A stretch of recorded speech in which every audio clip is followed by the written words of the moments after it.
Hello, everyone. Welcome to today's meetup. We are Pittsburgh.NET user group based out of Pittsburgh here, and we are part of the .NET Foundation. Today, we're going to look into making apps converse in natural language. And we have our related presenter, Sam Nasr. He's also a multi-times MVP, also working as a software engineer. Sam, welcome. Thank you. Thanks for having me. Thank you. Let me go ahead. Should I get started at this point? Yeah, it should be good. All right, very good. So thanks again for having me. My name is Sam Nasr.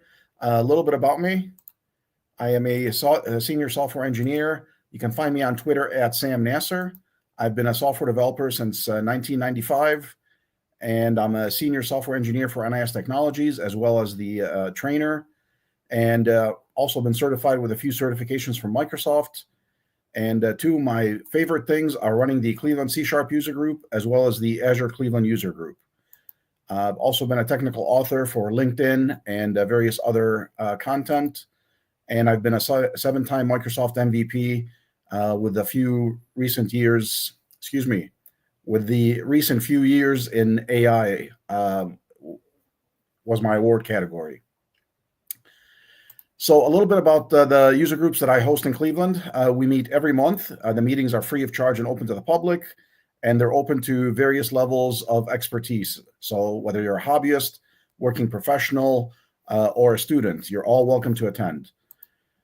You can find the meeting information for the Azure Cleveland user group at meetup.com. At the link listed there at the slide, as well as for the Cleveland C# user group. So without further ado, let's dive into today's presentation.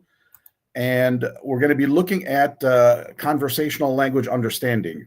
So if we look at the history of utilizing computer input, we've essentially been moving over from what used to be punch cards back in the day, then into keyboard entry, and then we moved into the swipe and touch using our devices.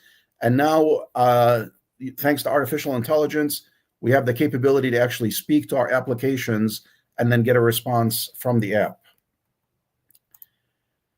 So what CLU is short for is essentially conversational language understanding. This is the next generation of LUIS, also known as the Language Understanding Intelligence Service. And I had spoken about the LUIS in the past. So CLU is just the next generation of it.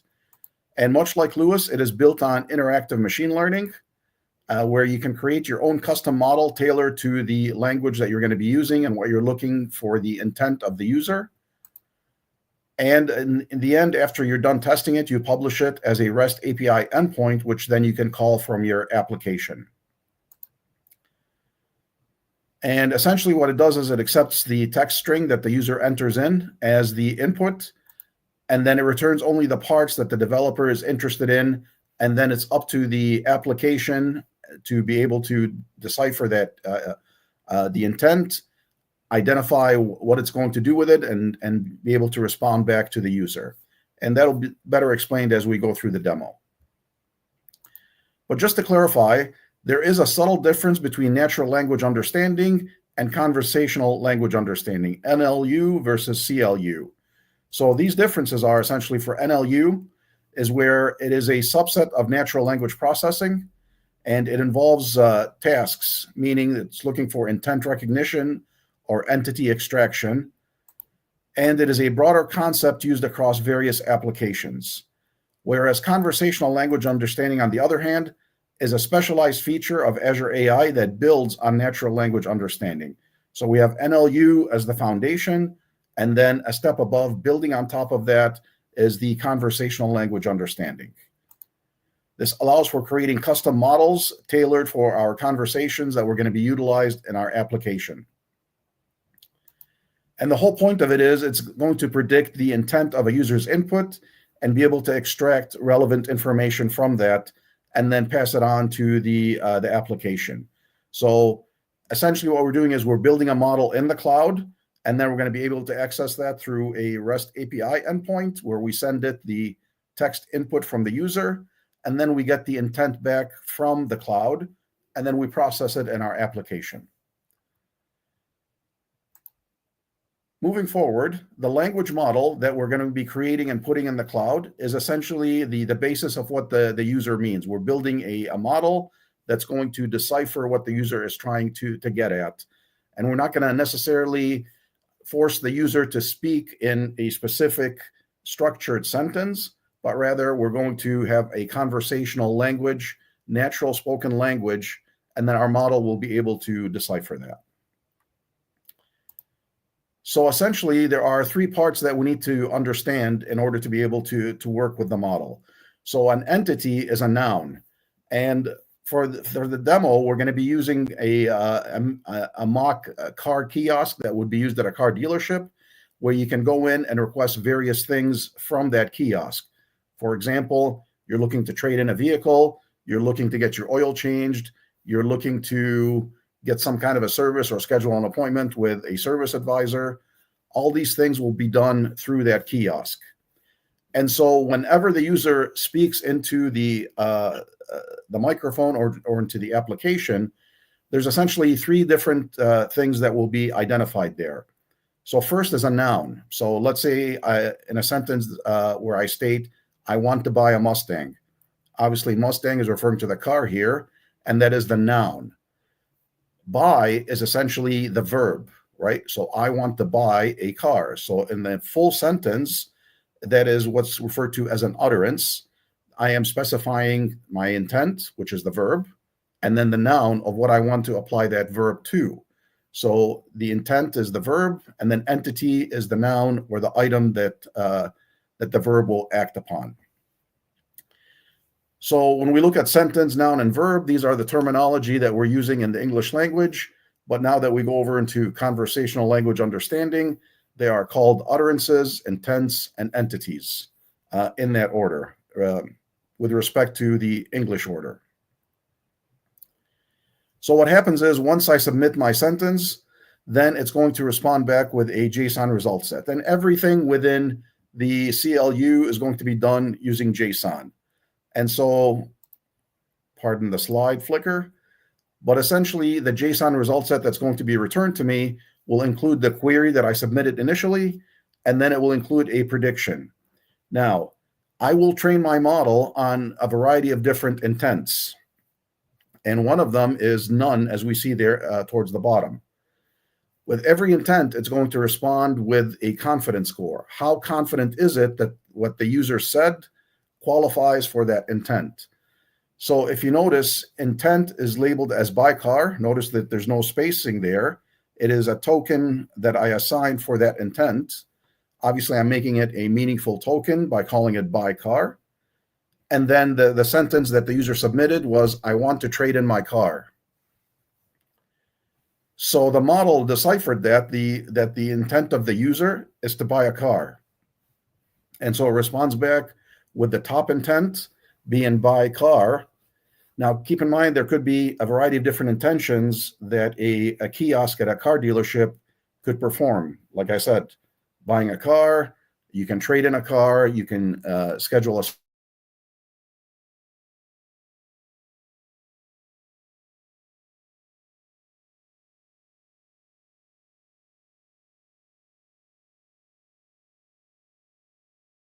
topmost intention.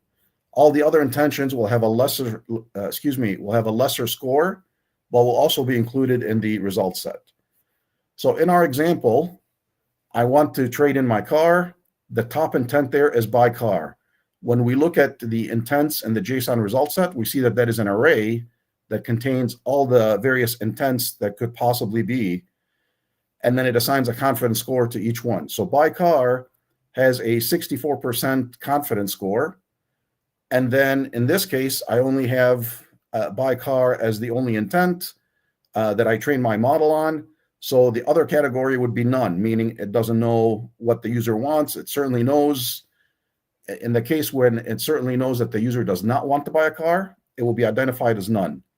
However, in this case, the confidence that it is none is 0.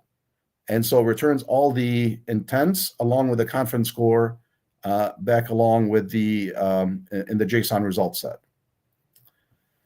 So let me just pause here and see if there's any questions. I don't see any in chat. However, if anything pops up, feel free to interrupt me. And so with that, getting back into our demo, or our slides rather, the next thing I wanted to discuss is resource types. So as we're stepping through, we're going to be asked what type of resource that we want to utilize. So there's two different resources that we could use. We could use a language resource type, which is essentially designed for language-related tasks, and that is fully compatible with Language Studio.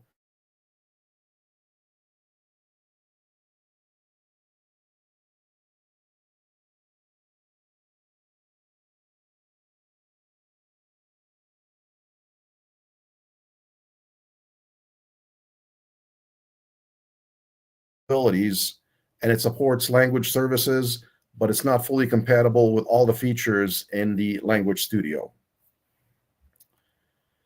So for building our application and for our demo, essentially, these are the steps that we'll be going through.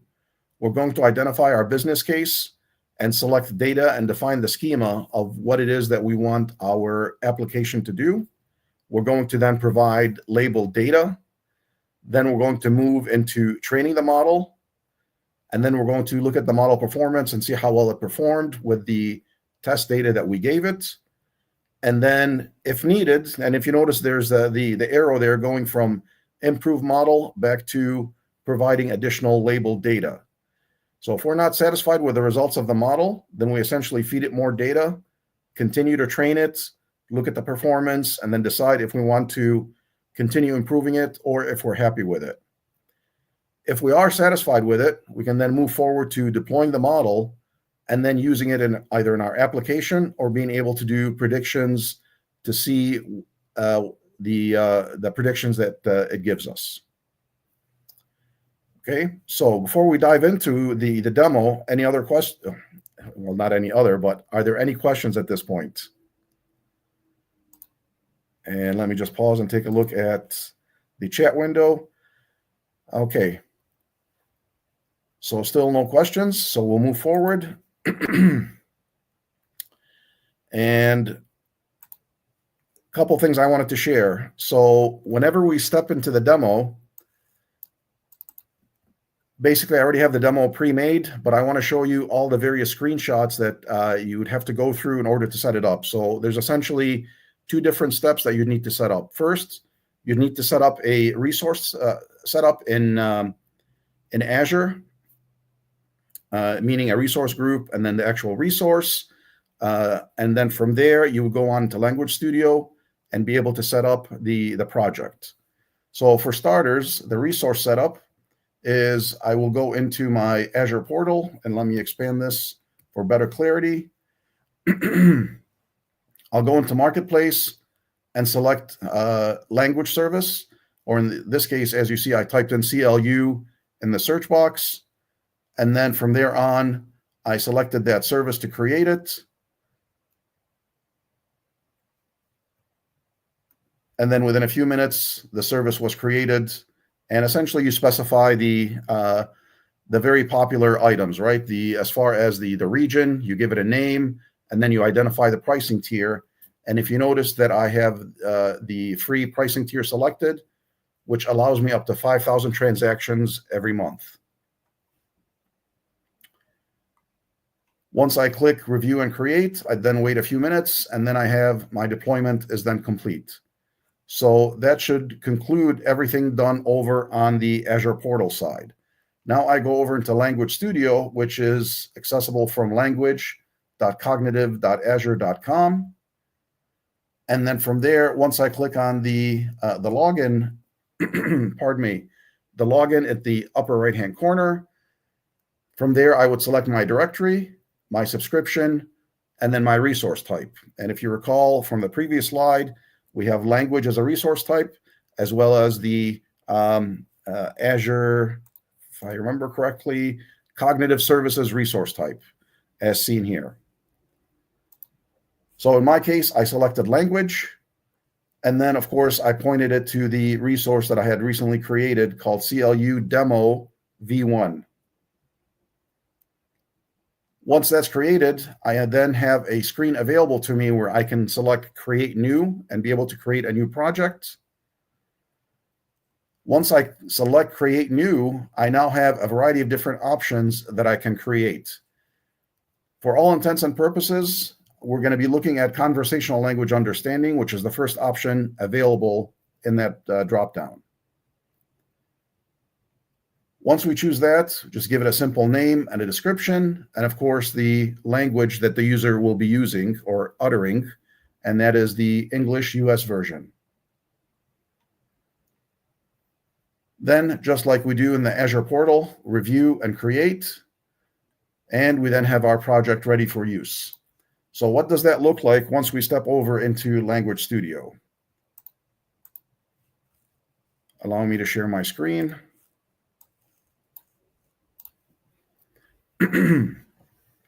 So at this stage, you see that I have a project called Car Dealer Project. Once we open that and get into it,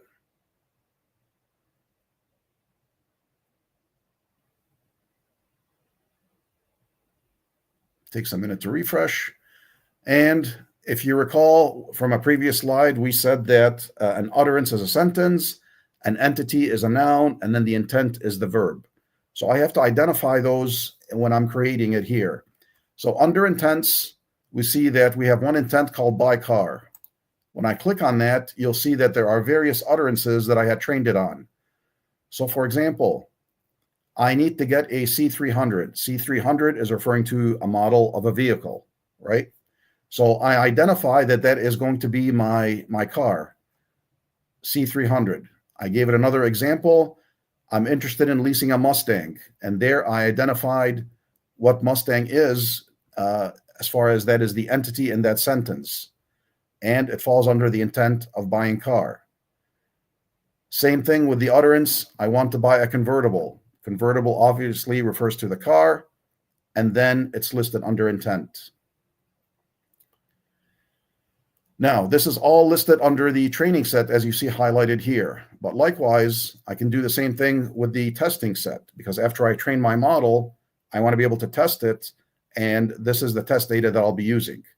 So I have similar sentences, but not identical. And what I did here is I specified again a question: do you have any Mustangs in stock? And I labeled Mustang as the car. Or I'm looking for a new car, plain and simple.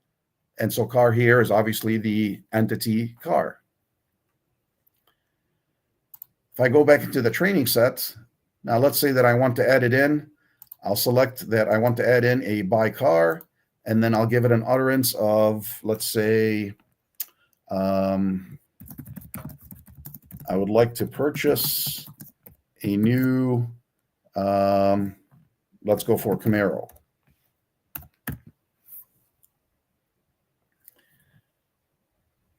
And then when I hit enter, now the next thing for me to do, you'll notice that the cursor immediately goes to the bracket where I will identify the portion of the sentence where it is a car. So right now I'm pointing out the entity in my utterance, and it's classified under the intent of buying car. Once I'm satisfied with that, I can select Save Changes. And it's saving all these sample utterances as well as the testing set over in the cloud.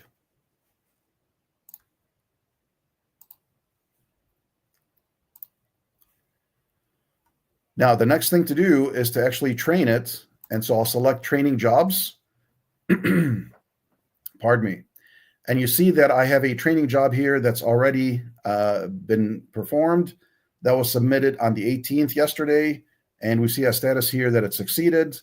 And the output model is called pardon me, a little tongue tied today. The output model is called Car Dealer Model _V1. So I'm maintaining versions of my model as I develop them. Now I want to start a new training job. So I'll click that. And I want to train a new model. And we'll call it Car Dealer Model.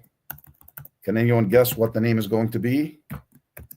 V2, right? Or I can just choose to overwrite the existing model, but I like to keep things separate. And then the training mode. I can select whether it's the standard, meaning it's only available in English and it's free of charge, or if I want to implement multiple languages, that's also going to impact the pricing, but it will fall under the advanced training option.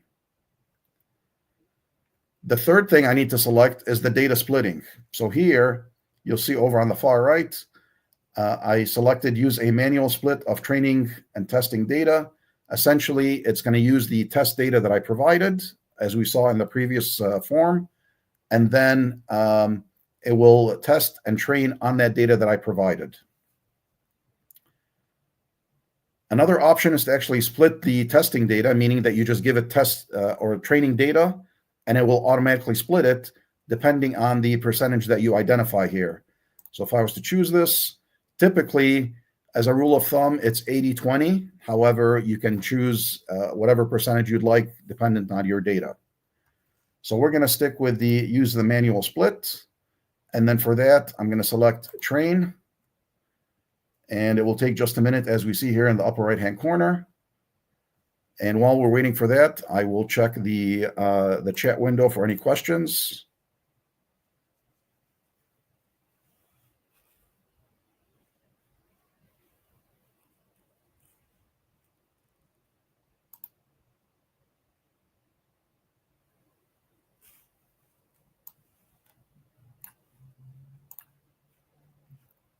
All right, still no questions. So either I'm explaining things very clearly or everyone is very shy. I'm not sure which, but the floor is always open for questions. And as that's still chugging along, I'll take a little bit of water.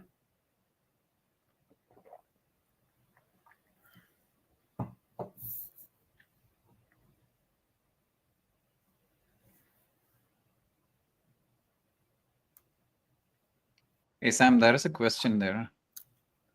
Unfortunately, I don't see it. So the question is a model, a fine-tuned LLM or something different? So essentially, you start with a large language model behind the scenes. And yes, you are modifying it for your intent as far as identifying the entities and the intent that will be utilized in that. So you could say that it is fine-tuned.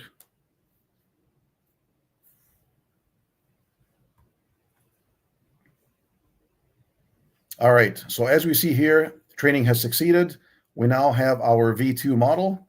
Now, the next thing to do is to actually evaluate the performance of it. And we look at the V2, and we see that the number of training utterances that were used and the testing utterances. It also gives us an expiration date in approximately 5 months when it expires. And then the intent score, how well it has performed with the intent.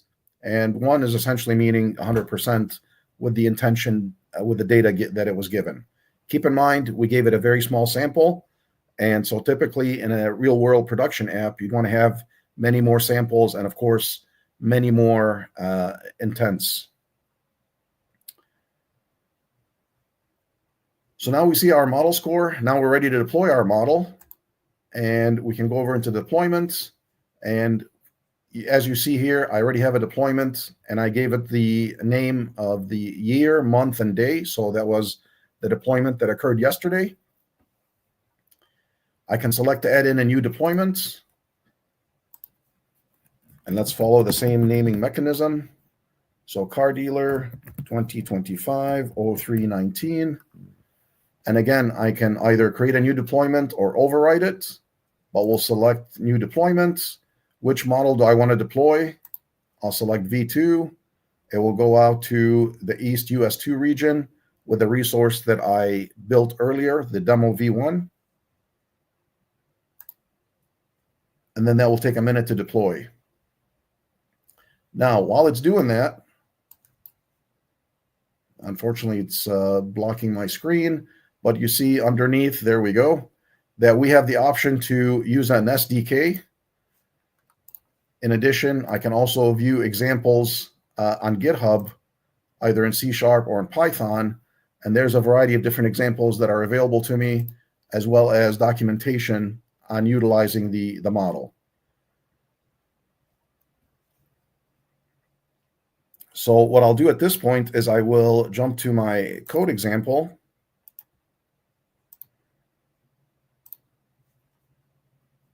And so what I did is I created a simple demo that essentially is going to be using the model that I had trained. Actually, this one's going to be using the one that I used yesterday, which is very similar to the one that we just deployed. So a couple things that I need to do. First of all, I need to have the NuGet package for the Azure AI language conversations. I also need to utilize the system text.json, because all communication happening with the API is done with JSON.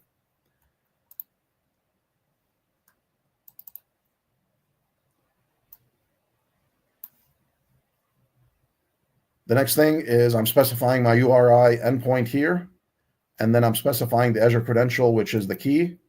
And yes, as best practice, that needs to be hidden. However, for demo purposes, I'll be changing that later, so that's not a problem. At least not a problem for me, I should say. Real world production app, you definitely want to keep that hidden, maybe either as an environment variable or hidden away in the key vault or in the config file at minimum. In any case, so now I instantiate my client object utilizing my endpoint as well as my credential, which utilizes the API key. And then I also need to specify the project name and the deployment name that I'll be utilizing. From there, I instantiate a data object that I'll be passing in, and that includes the conversation item, which essentially contains these three fields. So the text that I want to submit as the user, the ID, that is the unique identifier for the conversation, because keep in mind, I could have multiple users hitting that API, but I want to distinguish it with my unique identifier, as well as the participant ID, meaning for which user.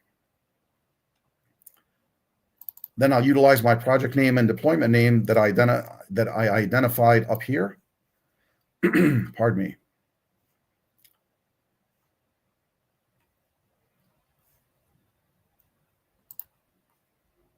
And then from there, essentially, I make the call. I submit my data object as we see here. I wait for the response to get back. And then it's going to be producing a JSON result set as a response. So now I need to look at the top intent as well as the categories and the confidence score for each one. And so if we run through that example,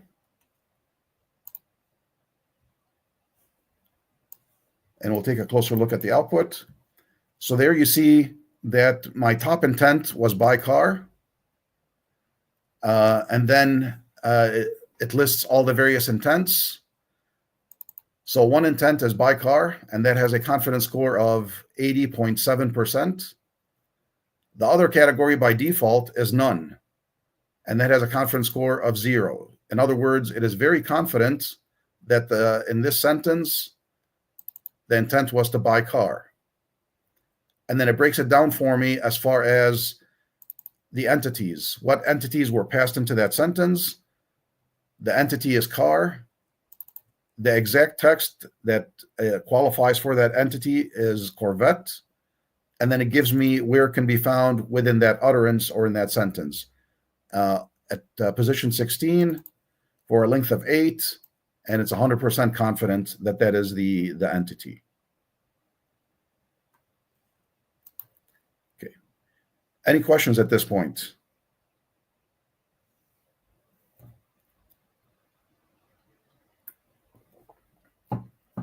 All right, very good.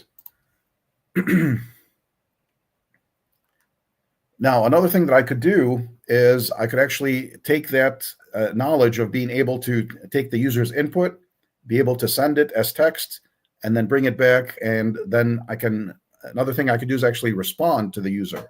So we just saw a very bare bones of submitting a request and then getting the intent back. Well, once you get the intent back, what things can you do with it? So let me close this one out and open up another demo.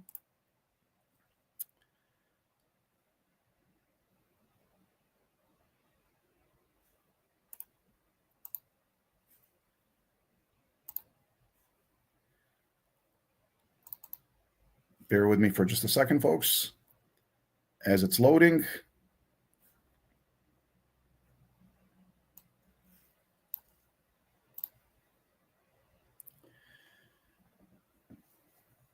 So now what I'm utilizing in this application is I am utilizing speech services in Azure, where I can actually speak into a microphone. It will then take that spoken utterance, convert it into text, and then take that text, submit it into the API, and then be able to get the intent back and then respond back to the user. And so to give you an idea of what the user interface looks like, actually, even better, we'll go ahead and run it.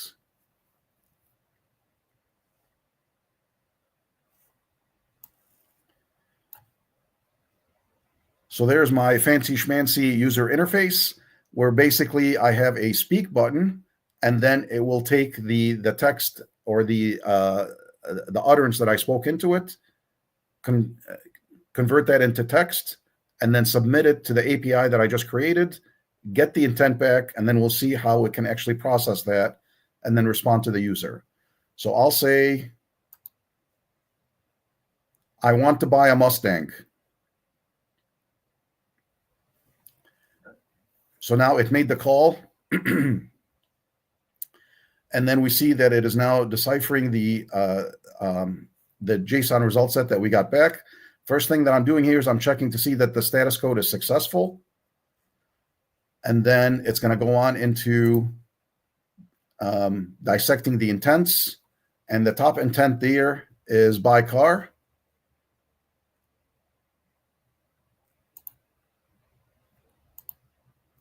And so now I have it where, and this is obviously hard-coded as a demo, but now it can actually search my model inventory and respond back by saying we have the count of cars in stock, and display that to the user. So once I hit continue, we see that it pops back with we have 3 cars in stock. So this is a slightly different model that I had pre-trained, but essentially I can now do another intent where I can say, let me hit the speak button. I want, that didn't work. Let's try it again. I want to schedule an oil change.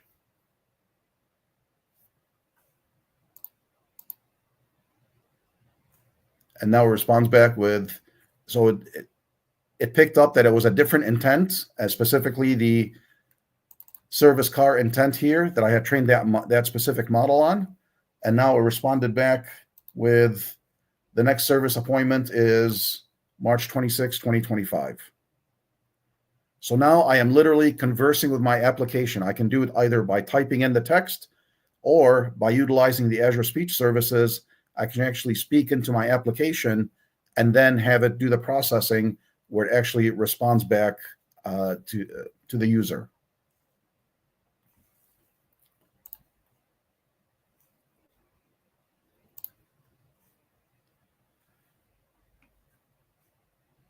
Getting back into our PowerPoint. So we talked about resource types and building the application. And this is in summary of what we had talked about, where essentially it is creating we're creating the resource in the Azure portal that obviously is going to utilize a subscription. And then from there, we get the key and the endpoint. And then we move on to the language studio where we'll create the project, create the intent, the utterance and the entities, train it, test it, deploy it. And then, of course, the last step is to be able to access the API from an endpoint in the app. Any questions at this point?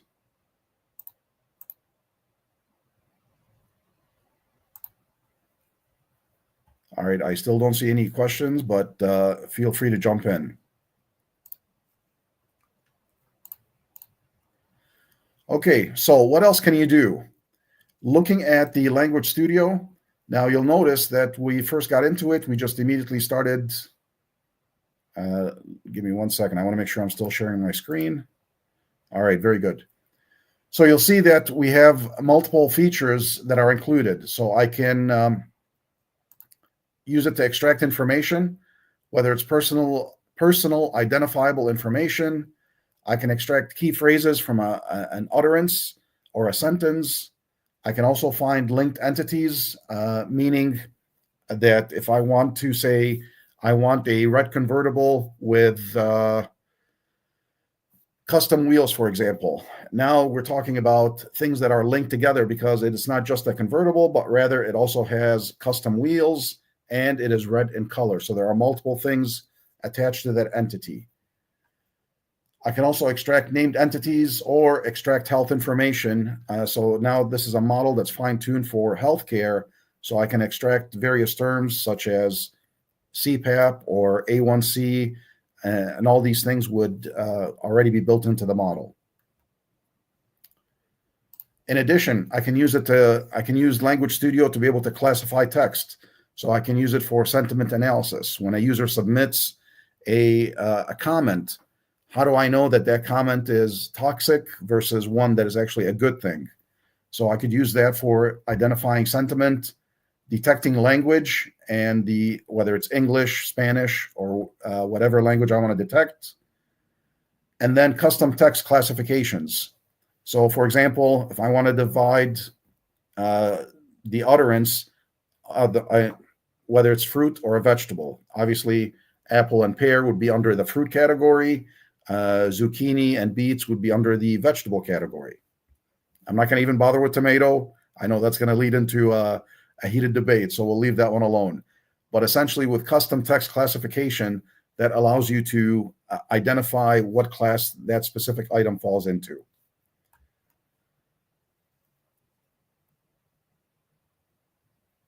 Another thing I wanted to show, that within my project, that I have the option to actually do manual testing. And we'll give it a second to load. So testing the deployments, I can select one of the deployments that I have, and let's do today's deployment. I can specify an utterance. Let's say something like, I want to lease a new Honda. An interesting thing about this, when I first started working with it, I'm like, okay, I hit enter and it just goes on to the next line. How do I get it to process? What I don't realize is the run the test button is up here. So I click that, and then there's my results. This is in what's called the pretty format, where it's very human readable, and it shows me the top intent is by car, has a confidence score of 74.72%. This is the original text that was submitted. But if I want to view things in a JSON result set, I can just simply click the JSON tab, and then here's my utterance, intention. This was the type of conversation or the type of project, meaning it's conversational. The top intent, and then the score for that intent.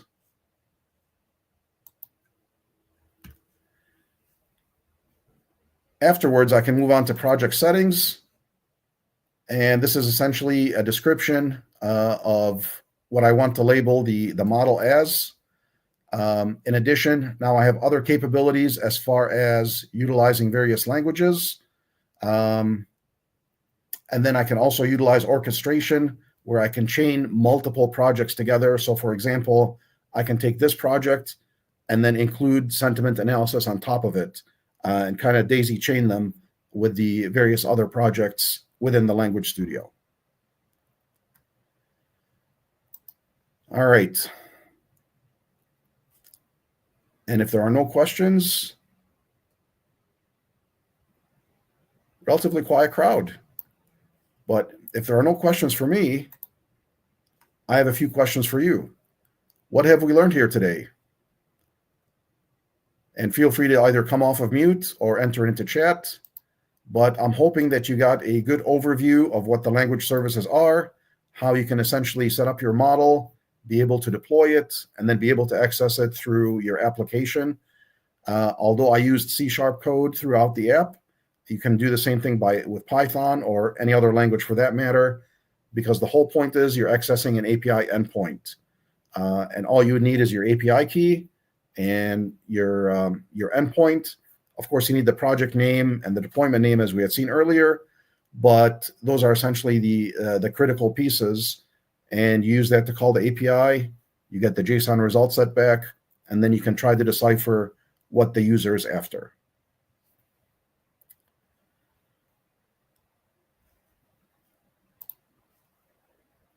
If you're interested in having a proof of concept, or if you're interested in having this as a class, NIS Technologies would be happy to help you. I myself, as a consultant and a trainer, would be happy to either help you with your speech language project, or do a proof of concept. Or if you're interested in this as a class as well, that's also offered through NIS Technologies. Feel free to check out our website. In addition, my personal links are all found on Linktree, and that is linktree/Sam Nasr. In addition, my email, snasr@nistechnologies.com. My Linktree, again, please note that it is linktr.ee/Sam Nasr. And lastly, if we're not connected on LinkedIn, I invite you to do so. It's a great platform. Pardon me. It is a great platform for keeping in touch. And also, I check it regularly. So anytime you forget any of my other links, you can reach out to me on LinkedIn and we can connect that way. And with that, thank you again for having me, and thank you for attending. And I look forward to hearing from you later. Hey, thank you, Sam, for the insightful presentation. Thank you. Appreciate it. Yep. Thanks, everyone, for joining. We'll see you again next month with another topic. Thank you.